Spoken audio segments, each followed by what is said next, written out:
So with that, I want to welcome our first amazing, incredible speaker, Molly, on stage. I'll ask Molly to turn on her camera and kick us off with this amazing event. Hi, Molly. How's it going? Going good. Hi, Kartik. Excited to be here. Excited to have you. This is going to be exciting. 400 people. Amazing. Well, welcome everyone. I know this is, an exciting kickoff to the day and the weekend. And so pumped to share a little bit more about Filecoin Virtual Machine, what it is, what you can do with it. I'm going to share a lot of my favorite ideas, the things I'm most excited about, people potentially building maybe in this summit actually. So really excited to share that with you. But you have an awesome lineup for the rest of the day as well to dive into even more depth in how to get started. I know we have some folks who are coming from the existing kind of FVM community. We have other folks who are brand new to this. So I'll try and fit both audiences, but you'll be getting even more layers of depth from other people kind of throughout the course of the day. So give me a second, I'll share my screen and we'll get started. All right, anyone tell me if that looks terrible? Otherwise, we're jumping into it. So for context, my name is Molly. I lead the PL engineering and research team at Perpetual Labs, which is building the Filecoin Virtual Machine. So the core of all of the technology that then enables all of you amazing builders to write your own amazing smart contracts or new layers of programmability. And that's really what we're most excited for with FVM, is bringing all of this on-chain programmability, being able to act with Filecoin actors or bring any existing DeFi or lending or other contract over to the Filecoin network. This has not been available in Filecoin, so there's lots of latent demand for people to be able to kind of access and bring their own programs into Filecoin. There's a lot of opportunity as well to kind of use everything about computing that we know and love to improve Filecoin in all sorts of great ways. Automating repetitive tasks, making sure that when people are wanting to store data, that they can do so persistently over time without having to get re-involved in the network to renew their deals after 5 years, and making sure that as we generate new contracts, they're solving real problems for people. We sit in Filecoin world at this really exciting intersection where people are both building, kind of core infrastructure tools, but also combining them with the new, really exciting kind of like blockchain financial primitives that exist out there. And so this is, I'll tell you a little bit more about some of the areas that I'm most excited about. But this is kind of like a whole new horizon of what's ever existed before. And we're really excited for you to trailblaze, for others to follow and others to see. You are the Lewis and Clarks of going into this. And we're really excited to see what you uncover. This is a super big deal for us because there's now all of these new applications that can possibly exist, and it enables developers like you to customize what the Filecoin network can do for us.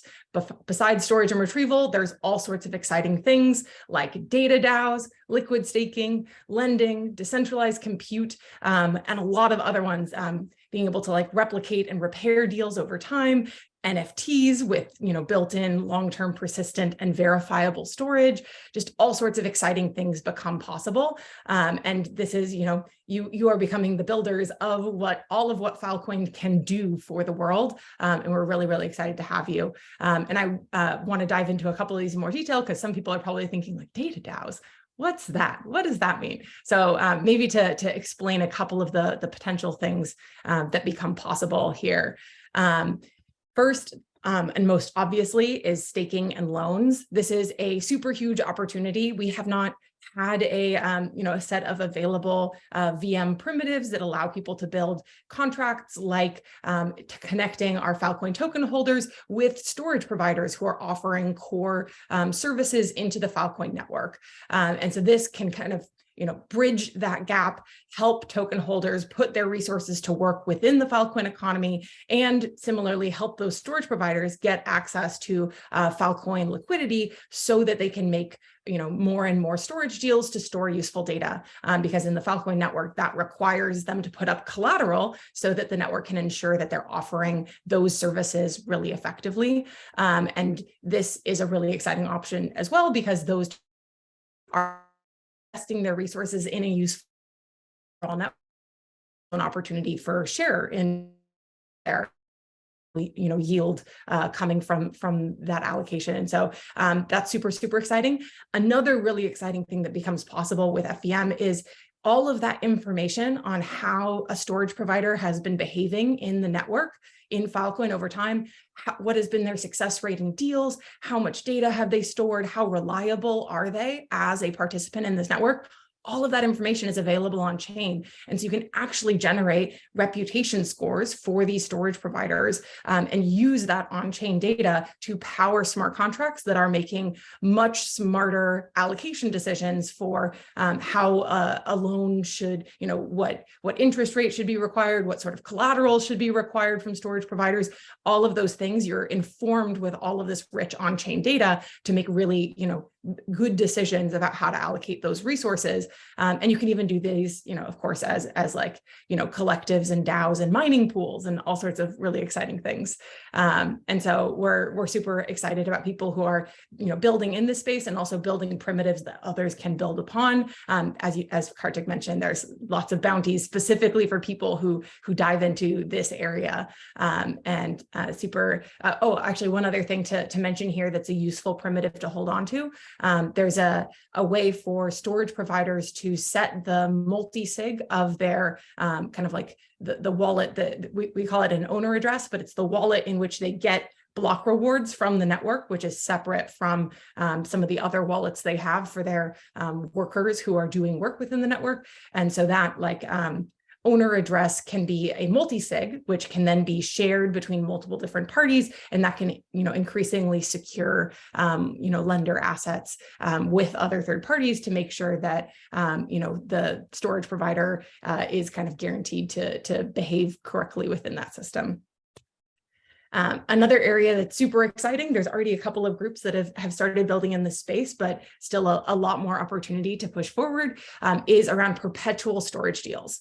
We know that lots of people, when engaging with blockchain storage networks or even in hackathons like this, they really want to just store data long-term. They want to write once and not have to worry about it. Right now, Filecoin Network optimizes for about 1.5 year storage deals, which is already pretty long compared to something like AWS, where you have a monthly bill you have to keep paying. But when we're thinking about, long-term assets, like all of the neutrino data that CERN has put on the Filecoin Network, or the Internet Archive, which is storing data on the Filecoin Network, they kind of would really like, 10, 50, maybe even 100-year terms for the data that they're putting on. And they'd be willing to put up a lot more collateral as kind of an endowment for making those deals over the long term. And we really, Filecoin as a network really wants to put users in control of how they're replicating and also, the longevity of the data they put in the network. And so a whole new plethora of applications can exist here that are building on top of Filecoin's verifiable storage primitives, but offering all sorts of long-term deals. Lighthouse is a good example that's already started doing this long-term storage and auto renewing of deals and making sure that you can kind of store once. But I think a lot more kind of like continued innovation in this space is super, super welcome, especially groups that are taking different strategies around how to kind of do long-term endowments and things like that. And there's also the core building blocks that make this even easier for other people to build around, repair bots that monitor a specific CID, a specific content ID for data, and then automatically repair and make new deals with storage providers if they ever see the number of replicas drop, or folks that are doing kind of data bounties, where all you have to do is give it a CID, and then anyone who stores that CID in a deal in the network can unlock the bounty kind of locked up within that contract. These are super useful and super exciting, and building on top of proofs of storage that allow you to verifiably check. Filecoin Network does this for you automatically every 24 hours, making sure that all of the data that's been stored in I think we have over think it's 250, maybe it's 280 at this point. I'm having a hard time keeping track, but that's the number of petabytes of data that are stored in the Filecoin network today. And all of that is being verified and checked every single day to make sure that the exact data that users desired to store is being stored persistently. And so this gives you, a lot of benefits and also solves kind of a critical user problem, say for other Web3 networks, for NFT holders, for archivists, for anyone who wants to hold around data for the long term. And so really excited for people to push in this area and make sure that, Filecoin's mission to make sure that we have a robust foundation for humanity's information is achieved. Next area is programmable storage tools. This is super exciting, and there's a couple of groups who have been pushing in this area. Like the example here is the on-chain.storage solution. So you can go and look up that website and see what they've been building. But these are things like multi-protocol storage, retrieval assurance contracts, where you could, for example, put up a amount of collateral when a storage provider makes a deal, guaranteeing that they are going to serve retrieval requests for that deal over time, which then allows you to, have very high, even in this, fully decentralized distributed network, have a guarantee and a pot of collateral that you can slash it and remove resources from if that storage provider ever doesn't behave correctly, to actually go ahead and start making those reliable retrieval requests. You can do data bounties now with Filecoin, and a ton of other things. And so we're really excited for people to program directly in with Filecoin's actors to start making these things possible. There's also all sorts of interesting things in the kind of financial DeFi space. So, because the FVM is designed to be fully EVM compatible, the FVM design is actually a hypervisor. So we are running literally an entire EVM in the Filecoin network. You can bring ERC20 tokens directly into the FEVM network here, and you can bridge those to token pools and other chains. You can write L2 networks that are plugging into Filecoin to benefit from storage power or security. There's all sorts of things that are super common in the Ethereum ecosystem, which you can use those exact same bones and connect that over here to the FEVM network. And so hopefully, there's a lot of EVM compatible chains out there. This makes writing smart contracts that move between chains or have intersections much easier, because you can write exactly in the languages you're familiar with, and the same contracts work in both places. Another super exciting area for Filecoin, which is, Filecoin is this large distributed storage network. And maybe one of the things that people are excited about is decentralized access controls. We definitely know about the centralized model of the world, but how do you do this when you have many parties who are all collaboratively adding data to a kind of pool of data together? Things like Medusa, which is a threshold encryption network, where you have a whole group of parties and they have to all kind of cryptographically agree before, say, access to a piece of data is unlocked. That's a way of in a decentralized way governing access programmatically for who can access some sort of data collection, without even those parties needing to be able to see the thing that they're governing access to itself. And so, this is one of those, you split up many different shards of a key, and then if you combine together X many shards, you actually unlock a key, and all of those shards only get sent to the person who's requesting and has proved that they deserve access to that next chunk of data. So this is super exciting, and groups that make use of that can then do all sorts of exciting stuff. An example of that is data DAOs. And so this might be the thing where you're like, what is this? I've heard of DAOs maybe, but what are data DAOs? And I don't think this has been possible ever before in any other blockchain network. So this is a super exciting new area for folks to be building in. And the idea here, the concept is you have some decentralized group of people. Maybe this is, all of the editors of a Wikipedia page, or maybe this is, all of the people who are collectively adding new works to some kind of like archival, Gutenberg library thing. And so collectively, they gather, use, and curate useful data into a collection. Together, maybe they govern and persist that data over time. So that involves pooling some resources to make sure that that data stays available collectively across their group.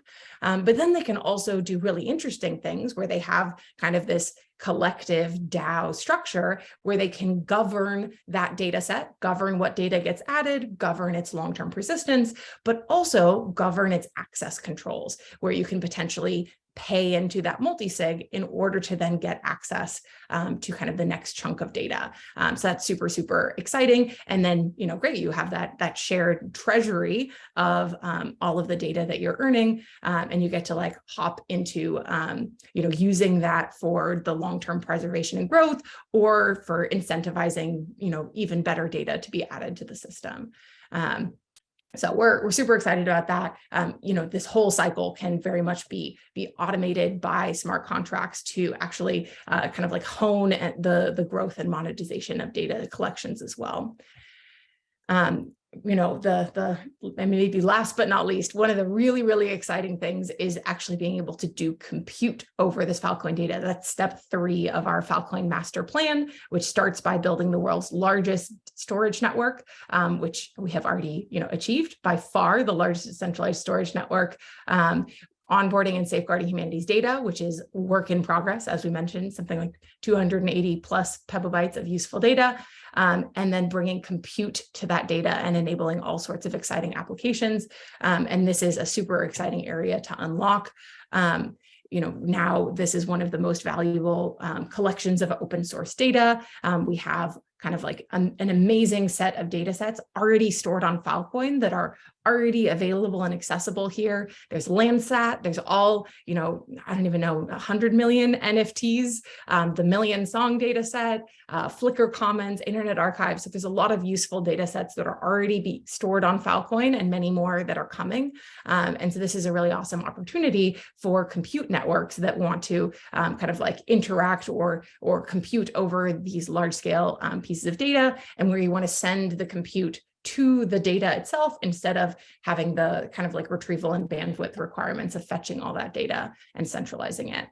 And so this is already a really exciting area in Web3, where you have multiple other chains storing the chain history of their blockchains in Filecoin. Obviously, Filecoin is a decentralized, verifiable storage layer that fits really well with what other blockchain needs for long-term storage. And so I know Solana, for example, is already storing and backing up their chain state to Filecoin, which is really exciting, but a great opportunity for more other blockchains to do similarly and find ways to do this kind of like more scalably and in ways that make that chain state accessible to other blockchains. So you can use Filecoin as a data availability layer as well, which is a huge need for especially layer 2 blockchains with validator size requirements right now. We also expect that many layer 2 compute networks are going to optimize for different parts. Some are going to maybe be very privacy focused, some very verifiability focused, some really focused on performance. And this is using all sorts of kind of exciting new tools, ZKPs, fully homomorphic encryption, all sorts of things like that. To help power things like machine learning pipelines and other things that are interacting with data stored in Filecoin. And we want to use this really to help power the entire DeSci movement, especially around large-scale data science, where scientists can better collaborate, using data DAOs on shared data sets. They can publish those and earn rewards for, valuably processing this data and making it more and more useful for different groups, and just in general accelerate this whole data analytics industry, which is, a huge community and a lot of value to be created there for the entire world. And so one of the things we're working on really in support of all of this is making sure that we're scaling the Filecoin chain as well. Hopefully all of the amazing smart contracts that you here are creating are going to add a lot of kind of like additional activity to the Filecoin network. And we have a next gen scalability solution called Interplanetary Consensus, which is actually launching their testnet in like a couple of weeks. But that's aimed to come in kind of post FVM launch, which will then kind of enable seamless transferring of state and scaling the Filecoin chain massively. So really all of these things together help us build a scalable blockchain that really helps unlock kind of like web scale applications. Hopefully the next set of DApps that need large scale storage, fast processing, and also computation over that storage will see a great home in Filecoin and the tools you guys are building. And so quick rundown, I know I'm probably at time and should hop, but about how FVM has been designed to kind of unlock some of these really exciting use cases. FVM is seen as a hypervisor, and this allows us to plug in multiple second layer VMs on top of kind of this virtual hypervisor layer. And so what this looks like is that you can have both Filecoin's built-in actors, but you can also have entire other VMs, things like the kind of like EVM, which is the first one that we have brought in, creating FEVM, but also additional entire networks as well. You could add, say, the Agoric VM, or you could add the Cosmos VM and get access to IBC. And that's a really exciting direction that we think this whole area is gonna move. Right now, we've really focused on bringing EVM on top of FVM, but the milestone after that is focusing on kind of native WASM actors that are going to be running in bare metal FVM mode, which can give you even more access to kind of the core functioning of the system. So here's our quick roadmap. This is where we are today on ETH Global. As you can see from my background, we've already had a ton of milestones related to building the FVM. The first one was in February of 2022. FVM is actually already powering the Filecoin network. We launched FVM into Filecoin mainnet in July 2022, but we have not yet enabled that programmability layer or brought all of the amazing tools around EVM into Filecoin yet. And that is what is coming in our February release here for milestone 2.1. And so we already have our testnet up, which many of you guys are going to be working with later today. We're doing amazing hackathons like this one. And really, this is helping us build kind of like all of that great momentum into our mainnet launch date. And then coming after that, we have additional releases, M2.2 and M3, which are adding both access to those, bare metal WASM actors, but also deeper protocol improvements that are going to unlock additional parts of FVM. We've been running an FVM early builders program for the past, number of months with this amazing group of participants. And I think we have over 100 people that have participated, and they've created all sorts of useful tools for you to learn from, build on top of, and synthesize into your applications. And so there's an awesome FVM actor playground, which is an amazing place to get started. Go check out this video from Jim Pick. There's assembly script, Rust, and TinyGo SDKs. And there's a lot of reusable components in here that you can, build on top of in your hacks. You only have a weekend, so we want to make you super productive. And they've also started building kind of early contracts in a number of areas. Some of the groups thinking about NFTs, perpetual storage, liquid staking, data DAOs. And so likely have some early things for you to harness, learn from, iterate on, collaborate with. Really, really exciting thing there. But we also have a lot of new open opportunities that no one's dived deeply into yet that are super, super exciting around cross-chain bridging, or thinking about data discoverability, or cross-chain liquidity, or all sorts of other really, really exciting things. And so we're pumped for people to dive into those areas as well. When it comes to resources, definitely check out the FVM developer forum. There's a lot of great questions, documentation, answers in here. There's some great blog posts already for how to deploy your first smart contract to FVM. And definitely all of the videos from the FVM Foundry program are a great place to learn more. But you're going to be meeting a lot of these wonderful humans. This is the team that's building kind of the core layer of the FVM. You're going to be hearing from Sarah in just a second, but all all of these faces are going to be popping in and out of these sessions and there to help you and help you find amazing opportunities. And we're really excited to see what you build. Feel free to, if you want, to gut check your idea, you can message me on Twitter. I'm Momac28, or if you're in the Filecoin Slack, I'm Momac, maybe just Momac2 there. And feel free to get in touch. I'm super excited to hear what you're building and give you any advice that might be useful. Awesome. Thanks a lot, Molly. This is incredible. This was a whole massive overview that got a lot of people excited. And thanks for clarifying what data DAOs are. Those are the most common question we got. And this is a good overview.